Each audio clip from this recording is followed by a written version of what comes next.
for you. Very much. A lot of the marketing that you'll be doing will be centered around your website. For Pamela, she wants to send people to her Etsy shop, and Eleanor wants to get people signing up on the website. I can imagine the marketing you're doing sort of fits around the website. Now, social media doesn't tick every box when it comes to marketing, which is why you have to use it effectively to get the most out of it, basically. So I just thought it'd be important to go through this 6-step system and help you understand digital marketing a little bit more and where social media fits as part of a much bigger digital marketing campaign. So if you haven't already, I would definitely advise having a look at your website analytics. Pamela, I'm sure there are analytics inside your Etsy shop that will tell you information about, where people are visiting your page from, what websites are they coming from, what are they searching for when they find you.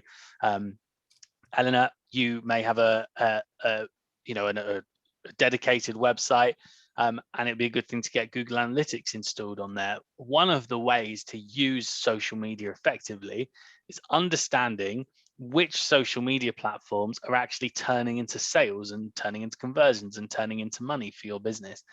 Using analytics is the only way to find out that information. So for instance, if you have Google Analytics installed on your website, you can see if you've had more traffic come from Facebook than you have on Instagram. And you can use that information to understand, okay, maybe I don't need to be as active on Instagram. I need to put more time and effort into Facebook. That's where my traffic is coming from. So just having an understanding of what social media accounts are working for your business, that's part of using social media in a more effective way, using the right platforms. When it comes to Facebook and Instagram specifically, there's a few things you definitely want to look at in the measurements of your Facebook and Instagram accounts. On Facebook, you may or may not know, depending on how much you know about Facebook, when you post something on Facebook, it doesn't automatically go out to everybody that follows you. When you post something on Instagram, it doesn't automatically go out to everyone that follows you. People on Facebook and Instagram only see popular posts that have gathered lots of engagement, so a comment, a like, or a share, or anything like that. And ultimately, that's what you're aiming for on social media, organic social media at all times. Is this going to get a comment? Is this going to get a like? Is someone going to react to this and engage with this? So one of the things you can do with Facebook and Instagram is find out the best time of day for you to post. You will be told, on average, the best day of the week and the best time of the week for you to post something out on Facebook or Instagram. The reason that's important is when you first post something on Facebook or Instagram, in the first sort of 15 minutes to an hour, that post is going to go out to maybe 2% of the people that follow you. 2% of your followers on Instagram or Facebook are going to see that post. If those people engage with it, if they leave a comment, they leave a like, whatever, Facebook and Instagram will understand, okay, this is good, valuable content. We should show it to more people that like this company's page. If more and more people engage with it, it's going to start to go out to the friends of people that engage with that post, so on and so forth. Ultimately, that's how things end up going viral. If you saw the Handforth Parish Council meeting a few months ago, it was something that was funny and engaging. People shared it on social media. People reacted to it, which led Facebook to understand more people should see it. If people are interacting with it, they like it, let's show it to more people, until tons and tons of people have seen it. And really, that's what you're aiming for on social media, getting engagement, comments and likes and things like that. You can also have a look in your Facebook and Instagram analytics to find out the best type of content for you to post. Something else that's really important, the aim at all times is to be getting comments, likes, shares, that kind of thing. If you know that you get more engagement from a video than an image, then post more videos, because you're going to get more out of your social media channels. You can also see things like the age and the gender of your followers, things that will really help you understand what type of content to make, how to write your social media posts, how to talk directly to your target audience. Obviously, you're using all of these measurements to improve your overall strategy, your overall digital marketing strategy. And then we have promotion here. So promoting your website, ultimately, just having a website is only one piece of the puzzle. You've got to get people to that website. So there's 4 main areas of promotion inside of digital marketing. There's Google ads that appear when you search for something on Google. There's search engine optimization, which is little edits you make to your website to make sure you're appearing on search engines like Google, people are finding you. There's content marketing as well, which is a bit like search engine optimization, but targeted around blog posts and articles on your website rather than pages on your website. And then there's also social media advertising. It's not something I'm going to cover during this webinar. If you have any questions about it, I would be happy to answer those. It's not something I'm going to specifically cover, but it might be something that will work really well, especially for Pamela that can sell all over the UK. Advertising to people using social media is a really good thing to do. You can build an audience of people based on who your target market is. As you said, parents with young children, older generations of people, whatever it may be, you can build that audience and send them your product. As you see other ads on Facebook all the time, I'm sure people will see your ads. Those are the 4 main areas of promotion. Then we move on to engagement, which basically means engaging with someone once they've reached your website. Just having a website is one thing. Getting people to the website is another. Turning that person into a customer is the third part of the puzzle. So how do you engage someone once they've visited your website? First thing you're definitely going to want to do is make sure there is somewhere on your website where somebody can sign up to your email marketing list, for instance. So you can get their email address, send them email newsletters every month, telling them to come and buy your products, basically. You can also install something on your website, and I'm sure this is available for an Etsy shop as well, called a Facebook Pixel. And Facebook Pixel will allow you to track people that have visited your website and advertise to those people on Facebook and Instagram. A really good thing to be doing. If you have, over the last few months, maybe you've been looking at something online, looking to get yourself a new pair of shoes or something, I don't know, and you're looking at all different pairs of shoes on different websites and you don't purchase any, and then you check your Facebook and your Instagram the following day and you have all these adverts for those shoes you were looking at. That's how that works, is with a Facebook Pixel, what's called remarketing ads. And we move on to cultivation. Now, once you've got those email signups from your website, you want to cultivate that potential customer base or past customer base by sending them out email newsletters, whether they are factual and have good bits of information in, promoting your products, your latest offers, latest news, whatever it may be. Cultivate that audience by sending out weekly, bi-weekly, monthly newsletters. And this is where social media plays the biggest part in any digital marketing strategy, is really on this cultivation side. Social media is a tool that is primarily should be used for brand awareness and customer loyalty. If you are constantly promoting your products and services on Facebook and Instagram all the time, you're not going to have much success actually selling the products. If you're selling your company in a way that's a little bit less, here's our product, here's how much it costs to go and buy it, and you're talking about the benefits of your product, trying to engage with your customers and the type of people that would buy your product or use your service, that's when you have real success on social media. Social media is all about cultivating your audience. It's a brand awareness tool. It's a customer loyalty tool. It's not necessarily a promotional tool. It really is all about cultivating an audience, making people want to be one of your customers or one of your members. And if you do all of that properly, that's going to lead to a conversion. You can track that conversion all the way back to where it came from with your measurements, improve your strategy, improve the different ways you're promoting your website, so on and so forth, until you've got a great cohesive digital marketing strategy that you know is working and you know why it's working. So I just thought it'd be important to point out where social media fits as part of a much bigger digital marketing strategy. I'm sure many of you can admit the first place you're going when you're looking to purchase something or looking to book someone for a service is probably not Facebook. You're probably the first place you're going is really Google. Facebook's a great way to keep in touch with previous customers or have people in a local area find your post or engage with your target market. But really, if someone's looking to buy something, the first place they're going is normally Google. So it's good to understand how digital marketing works on a bigger scale, really. So what is social media? I'm sure you know, social media is a collection of websites and applications that enable users to share content or participate in social networking. That's what social media is. But that sounds a little bit dull. That's not going to help you use Facebook or Instagram more effectively. I do a lot of courses and webinars, and the one thing I always try and drill down on and let people understand is, if you really want to have good, effective Facebook, really good, effective Instagram, all you really need to do is break down the definition of what social media means. Social media is not just a means of advertising in terms of telling people how much something costs and when it is and where it is and blah, blah, blah, what size it comes in or what colors it comes in or whatever it is. It's called social media for a reason. It's not called selling my products. It's not called selling a link to my website. It's called social media. If you want to use Facebook and Instagram more effectively, all you need to do is remember that it's called social media for a reason. What does it mean to be social? An informal social gathering, especially one organized by the members of a particular club or group. So that's a social gathering happening on your Facebook page that's been organized by you, the business. Members of a particular club or group are your customers or potential customers or past customers.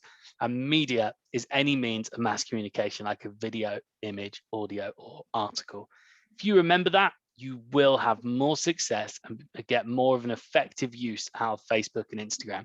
If you share good, interesting, engaging images, videos, whatever it may be, that's one part. And the other part is just being social, engaging with people, interacting with people, not trying to sell all the time, but selling them on the benefits of your product or your service or whatever it may be. Socializing with people, interacting with them, engaging with them. That's where you're getting those comments and likes and shares that are going to help you reach a much wider audience. Did you have a question, Patrick?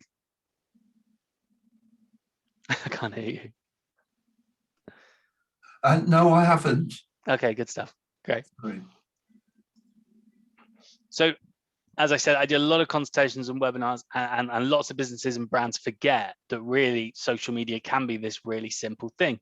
It really is all about engaging and socializing with your target audience, with your potential customers. It's not about selling all the time.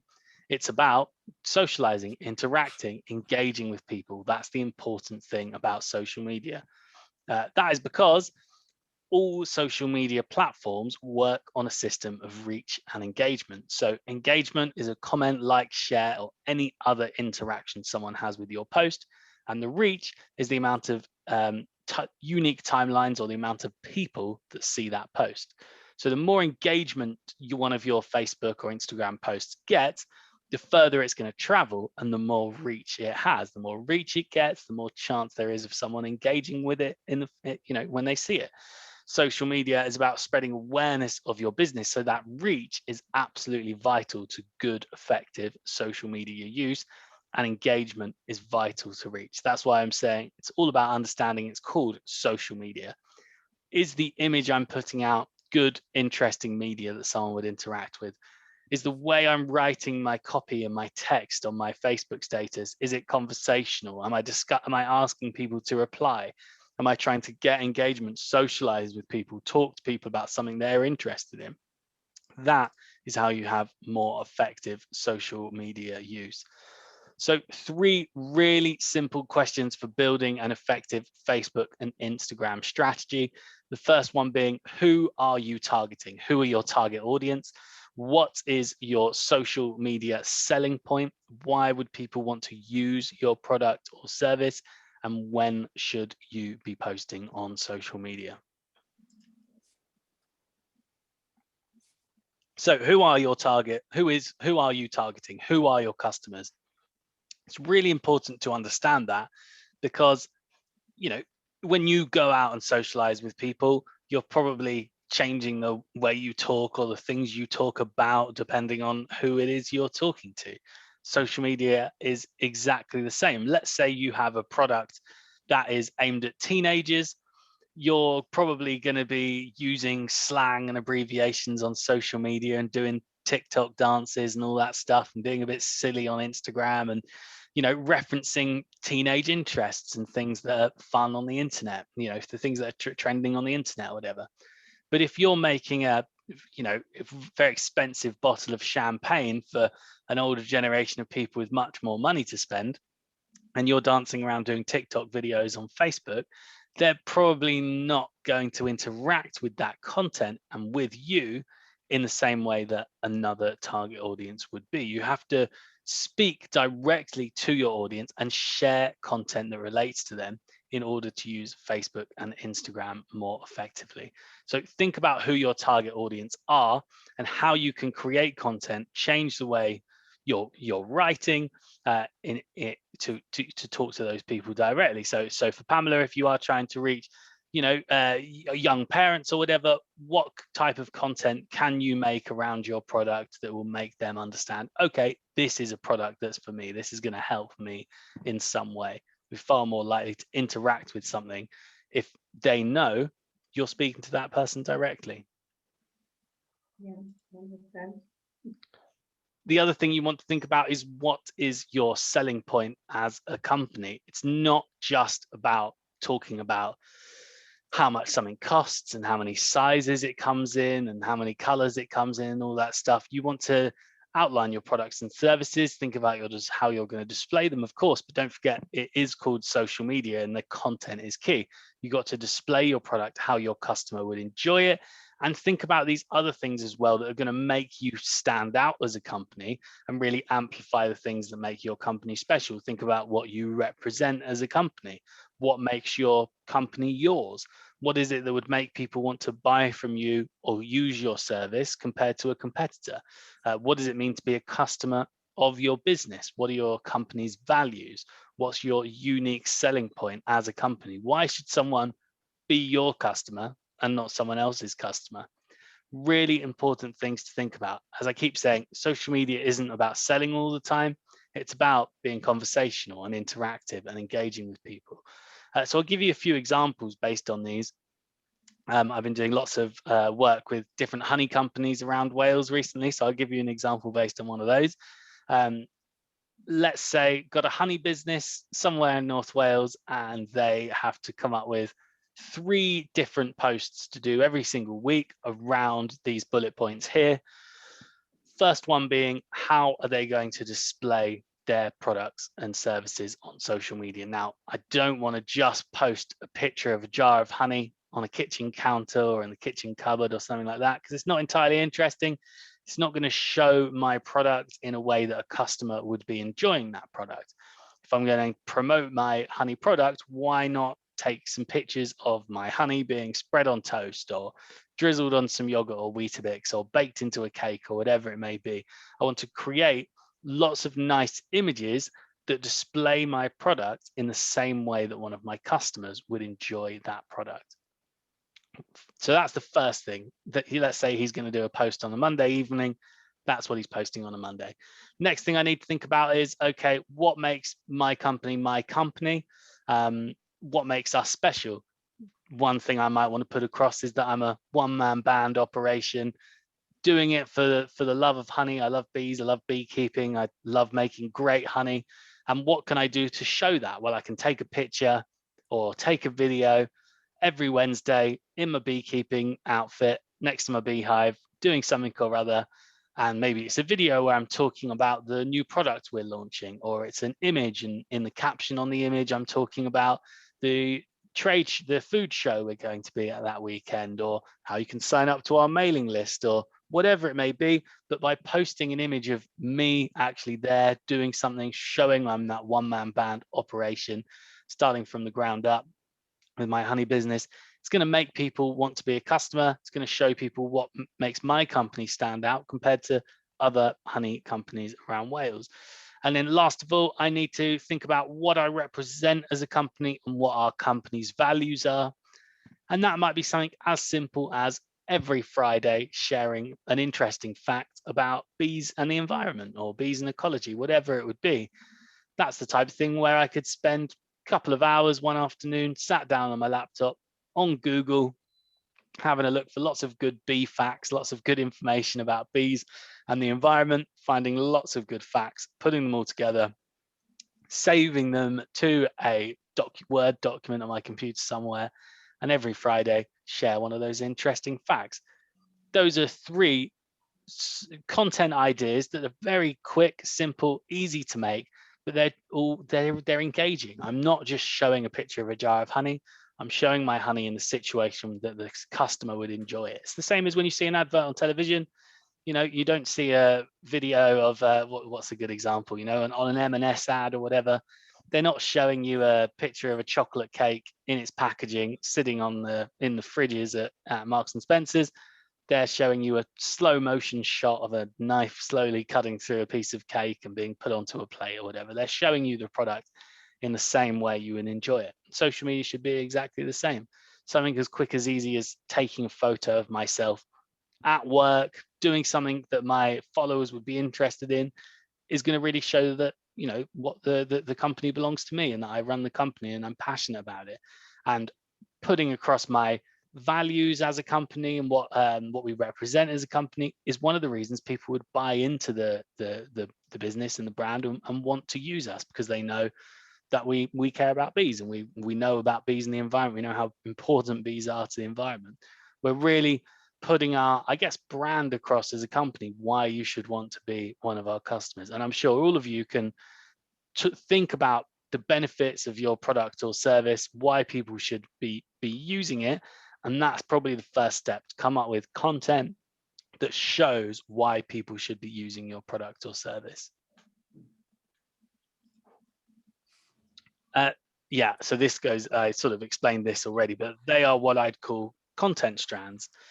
Content strands are basically just very simple themes that your posts can fit into. I know that a lot of people in consultations and webinars and things will tell me, well, I don't know what I'm going to post week to week. I'll wake up on a Tuesday and I'll think, I don't have anything to post today. And actually, one of the most important things to use Facebook and Instagram effectively is a level of consistency. A lot of what goes on in the sort of background of social media these days comes down to a lot of user behavior. If you engage with the same type of post from the same page every Thursday, Facebook will start to pick up on that, and they'll make sure that you see a post from that page every Thursday. That's how the sort of background technology of Facebook works. So let's say you are that page and the same person is engaging with one of your posts every Thursday. Then for some reason you don't post on that Thursday, Facebook have got to find something else to show that person.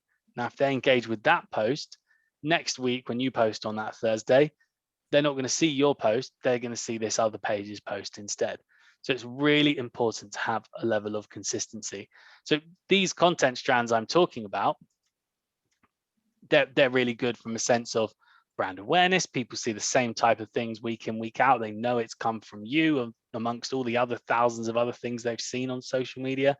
But it's also going to help you stay consistent, come up with ideas for social media posts way in advance, and not have to worry about, oh, I've missed a post on a Wednesday. So I think I've got these examples here, and you will get these slides. You want to come up with maybe 2 to 8 different content strands to use over a month. If you're doing 2 posts a week, 2 content strands, 1 post on a Monday, 1 post on a Thursday, 1 about the products, 1 about the company, something like that is a good thing to be doing. As I said, display the product in the way the customer would use it. Display your company values. Do you support other British businesses? Is your packaging eco-friendly? That kind of thing. Display a reason for customers to use your product or service, even if it's as simple as a testimonial or something like that. If you can come up with different content strands, it's going to help you stay consistent. It's going to differentiate your posts from others' posts on Facebook. It's a really important thing to be doing, definitely. It sounds a lot fancier than it is. They're basically just ideas for posts. If you any of you are from Mid Wales, you probably know about the brownie company here called Ridiculously Rich by Alana, who makes great cakes and brownies. And one thing she'll do as a content strand, every Monday she posts a different pun on Twitter, Monday Pun Day. And over time, it's just something that's built up and people engage with it, and it's a thing. It's become her thing. And if you're get into the habit of seeing it every Monday you might have a chuckle to yourself and retweet it or like it or whatever, and you're helping share that tweet out to a wider audience.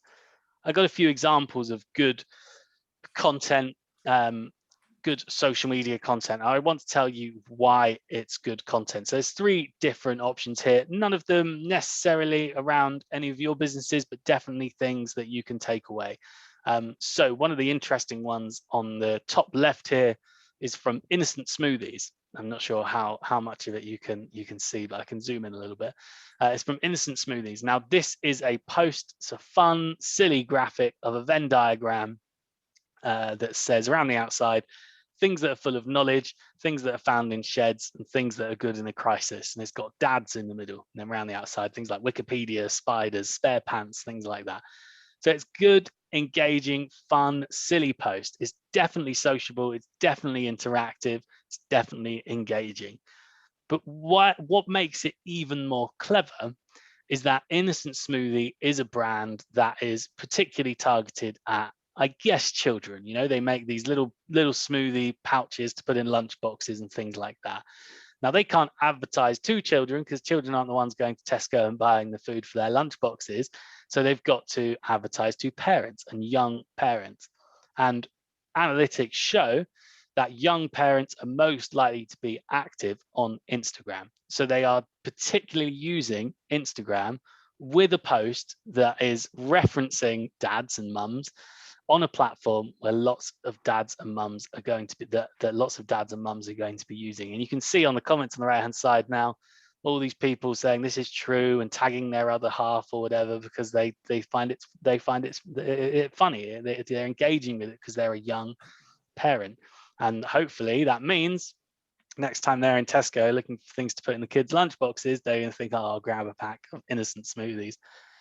We got another one down here as well from Tesco that's really, really, really, really simple. If you had to give up one of these, which would it be? Like for pasta, retweet for pizza. So they're asking you to either click on the like button or click on the retweet button.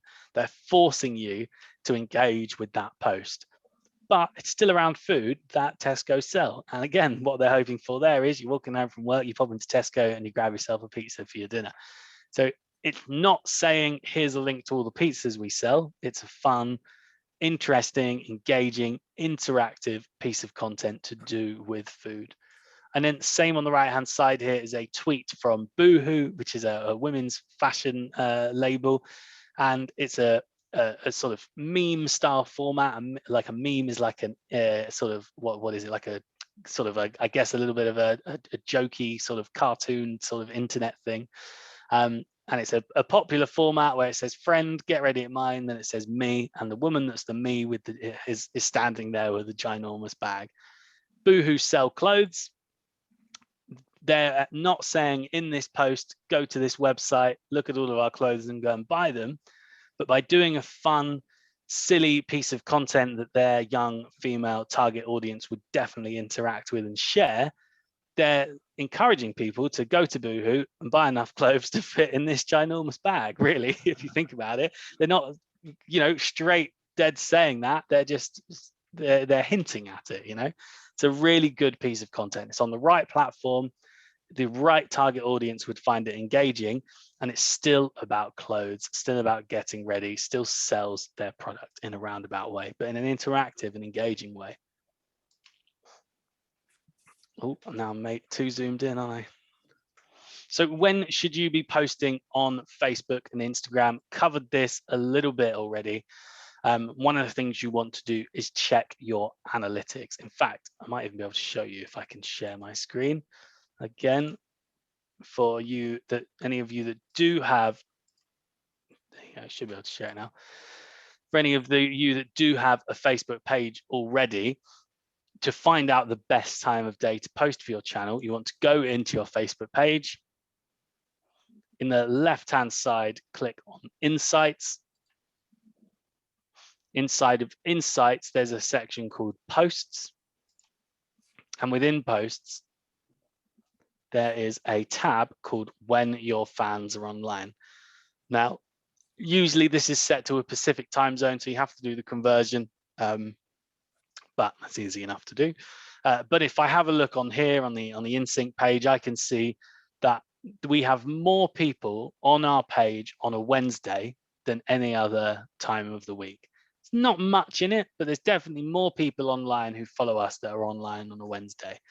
And if we find the peak of times here, which is about noon, so let's say 11:30 a.m. is the best time to post, and then we do that conversion, 11:30 a.m. PST to GMT, I can see that 6:30 in the evening, that's actually 6:30 in the evening, it's just displaying wrong on Facebook. So I know from looking at this, I should definitely post on a Wednesday at 6:30 in the evening, also on a Friday, and then I don't want them too close together, so let's do one on a Monday as well, which funnily enough is exactly what we do. If you have a look at our page as well, every single Wednesday, we will share a blog post or an article that links to our website. So this is the one from yesterday that went out on a Wednesday.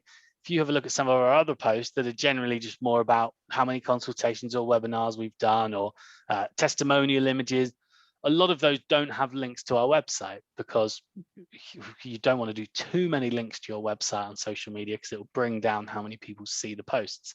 So when we do it on the day of the week when the majority of people are online. So we've got more chance of getting traffic to our website.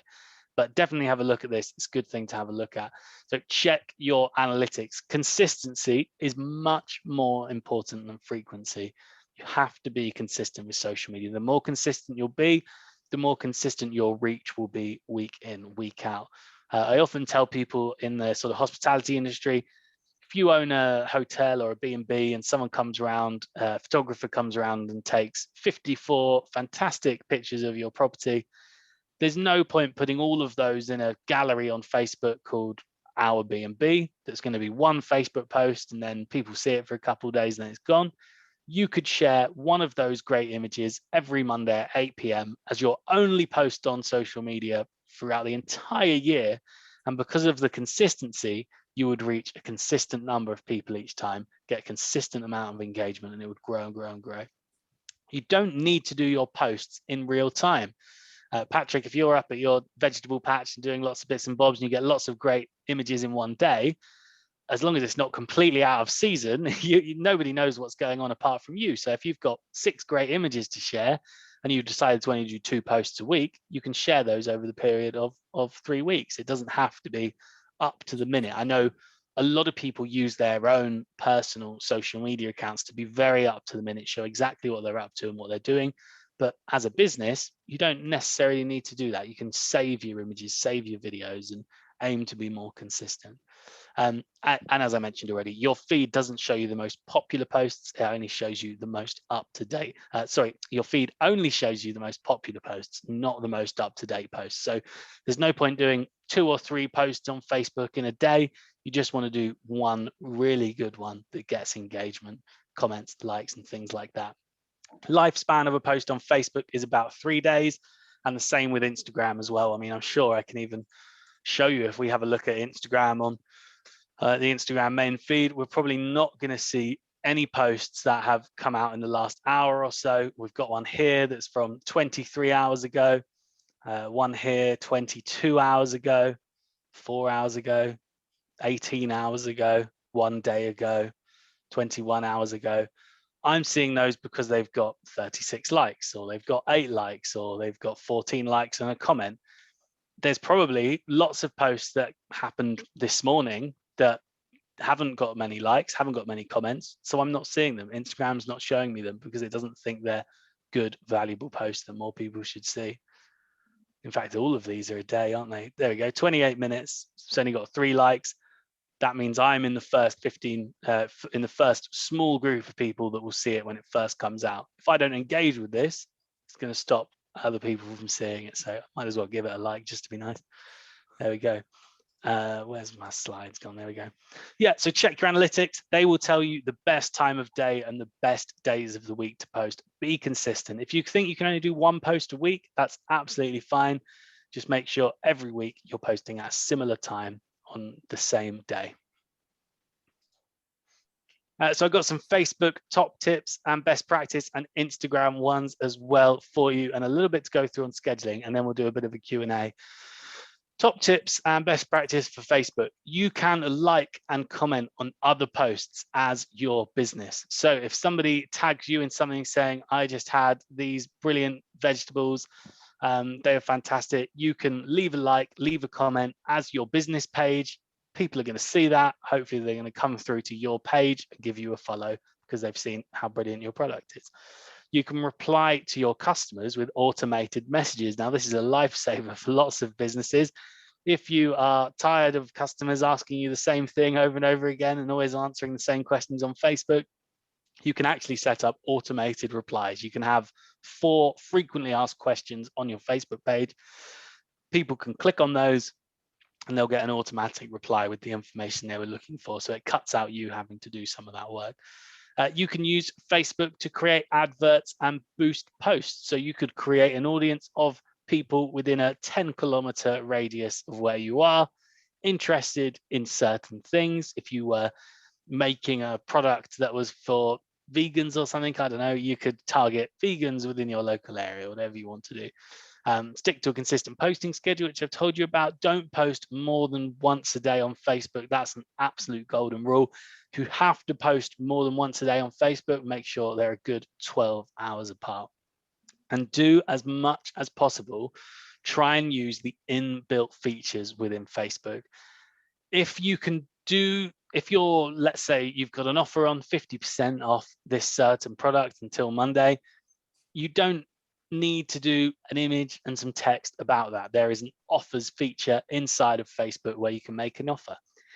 If you're going to be at a certain food show, you know, a market, whatever it may be, over the weekend, you don't need to do an image or some text about that. You can create a Facebook event. You can create Facebook services. You can create a Facebook shop.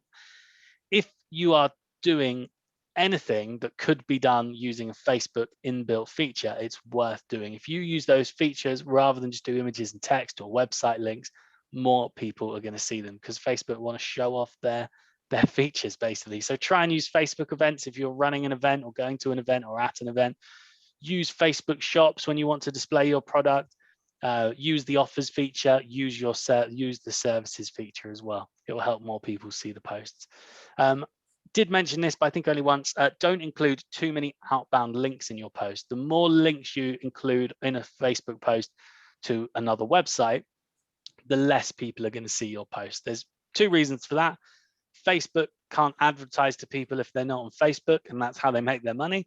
So if you're sending someone to a different website, Facebook's going to think, well, we don't want people going to a different website, so we're not going to show many people that post. The other thing is, getting someone to a website doesn't count as an engagement, and an engagement is what decides how many people see a post.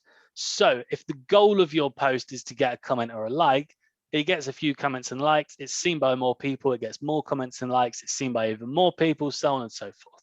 If the point of your post is to get someone to a website, they click on your website, they're on your website, that's it. They haven't helped anyone else see that post by leaving a like or a comment. They might have been 25 people that saw your initial post, 15 of them didn't interact, 10 people went to your website, that's it. Those are the only 10 visitors you're going to get. That's the only 25 people that are going to see that post. Your goal really for organic social media to use Facebook effectively is to get a comment, a like, or a share. That's going to still lead to a conversion. You never know. Someone might message you and say, how do I purchase this? They might click through onto your page and find the shop now button on your website or the link to your website. Or as I said, just simply send you a message and inquire. But the goal of a post should be to reach as many people as possible. Make sure your contact information and website links are up to date. Sounds obvious, but you'd be surprised how many people I run consultations with and they say, I'm not getting anyone to my website from Instagram, and it's because the link to their website on Instagram is broken and doesn't work. So make sure all of that is up to date. And then in terms of Instagram, couple of different ways to post on Instagram. You can share to your main feed, your grid feed, so the main sort of usually square images you'll see on Instagram when you're scrolling through. You can use for more evergreen content, posts that aren't really going to go out of date, things that are products that are always going to be available, offers that, you know, an offer that's running over a weekend you might not want to put on your main feed. Ultimately, your main feed, your Instagram main feed, is decided on by popularity. So also try and only post content there that you know is going to get engagement. If you've got a great video or a great image to do with your product or business, it's probably the type of thing you want to share on your main feed. But if you're just doing a quick post about the digital marketing webinar you went on, it's probably not something you want to put on your main feed because it's probably not going to drive much engagement. It's probably not very relevant to your customer base. And then you can post more time-conscious video and image content on your story. So stories are another way to post on Instagram. They are full screen images or videos that only last for 24 hours. Best thing to do with your stories really is keep them updated a few times throughout the day. Whereas with your main feed, as I said, the lifespan of an Instagram post can be between 1 and 3 days. So you don't need to worry about doing more than one post every day or every other day. But on your story, that's just only being seen by people that follow you. And if they click on it, they're going to see your next story, so on and so forth. So you want to keep that updated as much as possible. You can use lots of good interactive content inside of stories as well. Things like Q&As and polls and running polls, running Q&As and things like that. You can go live on Instagram, which is a really good thing to do. You can also go live on Facebook. You can use your camera to stream live from doing whatever you're doing. It's a really good thing to do because going live is the only way that all of your followers will get a notification. If you post something on Facebook, if people see it on their timeline, they see it, but they're not going to get a notification saying this business just shared this post. Whereas when you go live, people do get notifications. So it's worth doing. On Instagram, you can reply to your customers, like customers' posts and pictures. You can create adverts and boost posts. Really, on Instagram, you want to share every other day or 3 times a week. That's the optimum, really. And you definitely want to add location tags to your post, especially if you're trying to reach people in the local area. You can tag where you are in the photo and you'll be added to the location feed. I can show you what it looks like. If we have a look at one of the ones on InSync even, there we go. We've got offices in Wales, offices in Shropshire, and those are the main areas where we're trying to find prospective clients. So we'll always do something with Shrewsbury or Shropshire, or we've got Shrewsbury one there. What else? We got Swansea, South Wales. If you click on that, I'm going to be taken through to a feed of lots and lots of images that other people have tagged. I can also follow that location tag as well, and I've got all these images here. So if I want to reach people in a certain area, using a location tag is a great way to do that. Exactly the same with hashtags as well. Hashtags are ways for more people to find your products and services, ways for more people to find your page and your business. If I've used, where's one here, hashtag Ceredigion, and I click on that, I can also follow that hashtag. So I'll see posts from people that have used that hashtag, even if I don't follow them. But if there's a chance one of my posts is going to come up amongst these hashtags, then hopefully I'm going to find some customers and some clients that way. Yeah, so definitely want to be using hashtags, and use hashtags around whatever you do. If you want to use the hashtag around organic produce or whatever it may be, people that are interested are going to find your post that way. Hopefully leave you a like or a comment, and that's going to help more people see your posts overall. There we go, you got lots of people with their organic produce posts there.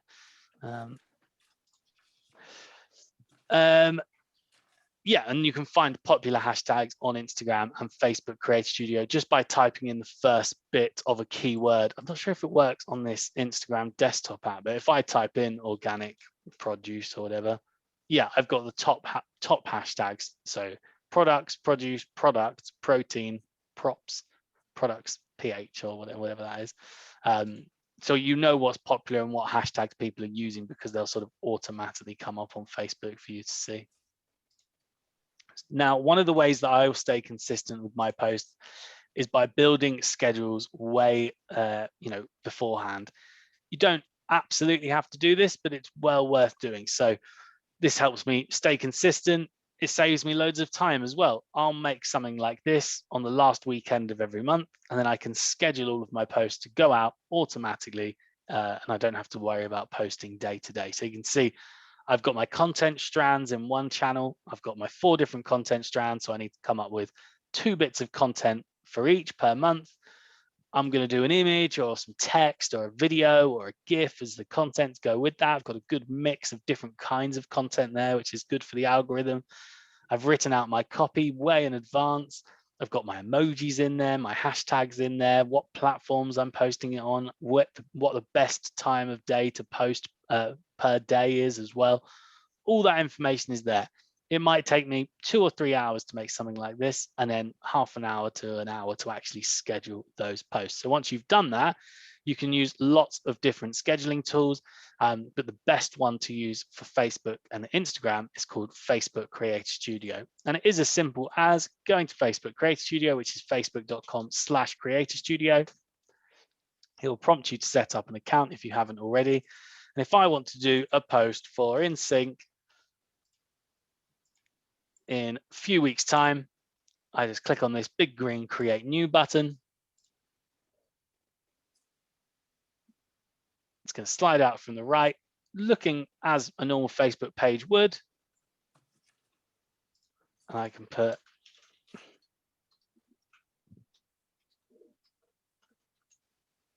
add my photo if I've got one. What have I got in here? There you go. There's a little robot for some reason.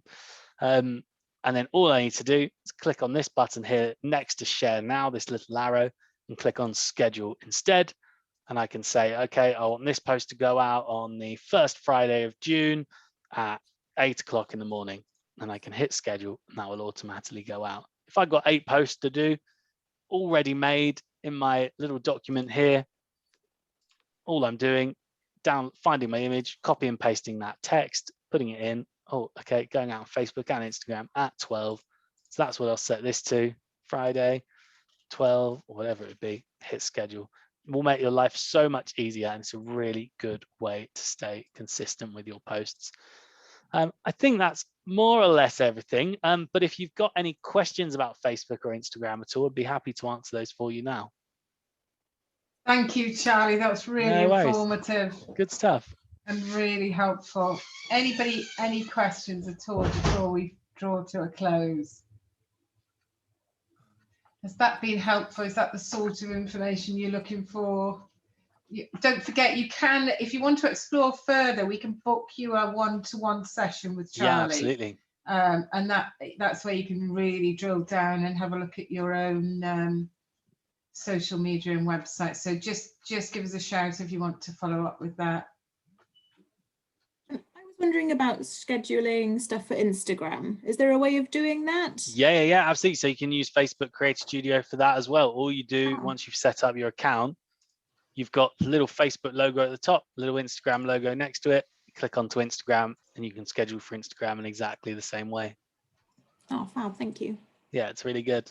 It's actually, I prefer this to actually using either of the apps, especially when it comes to hashtags. You get this really good, you get the top 5 best ones to use around your keywords and things like that. It's a really good tool. Cool, thank you. And those tools, are they free as such? Yes, they are. Yeah, all completely free. Yeah. Brilliant. That's good. And yeah, I was really interested about your emphasis on consistency. I had no idea, so that was a really good learning curve about that. Thank you. Good stuff. No worries. Thank you.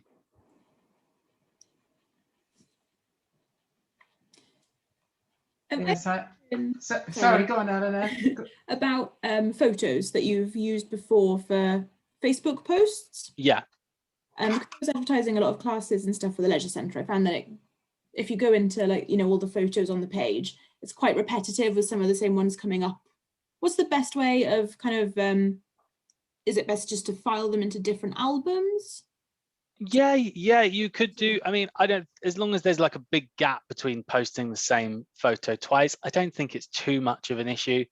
But content is key, really. I wonder if you could make any extra videos or boomerangs or images and stuff as classes are happening, and even like live videos and things like that. Okay, thank you.